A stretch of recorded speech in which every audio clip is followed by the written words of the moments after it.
Damp is my dog out, cold are my feet, waiting for with spangs to send me to sleep.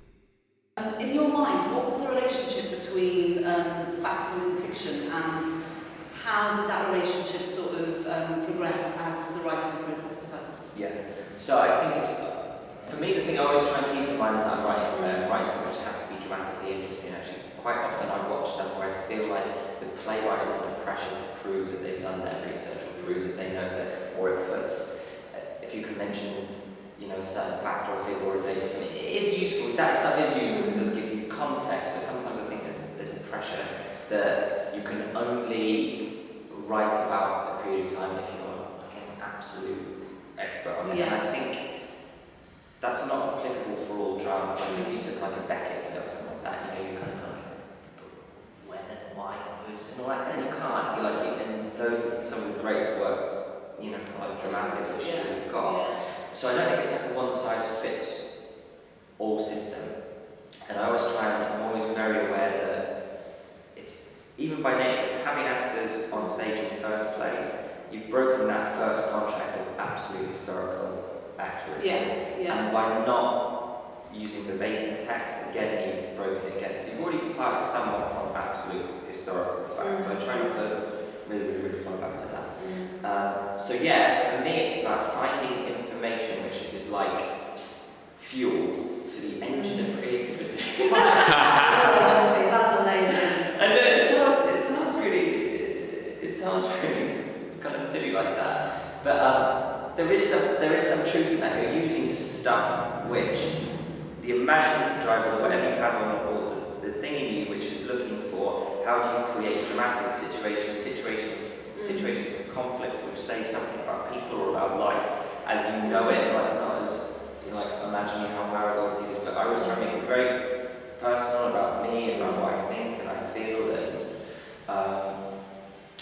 trying to imbue as much soul as possible. It's really, the research is just guided towards framing that and giving it enough validity that action feels real, feels right. Yeah. Rather than like the kind of armchair generals that we have, or the kind of the people who watch a play and go, I can't enjoy it unless it's absolutely historically accurate on these points. Yeah. Would you be able to give an example of, sorry to put you on the spot, but would you be able to give an example of how some of the research that you did, like some of the sort of, pure kind of source-based research, then fed into the play or fed into a particular character? I mean, you've talked about the Russians already, but is there another example that you can draw upon?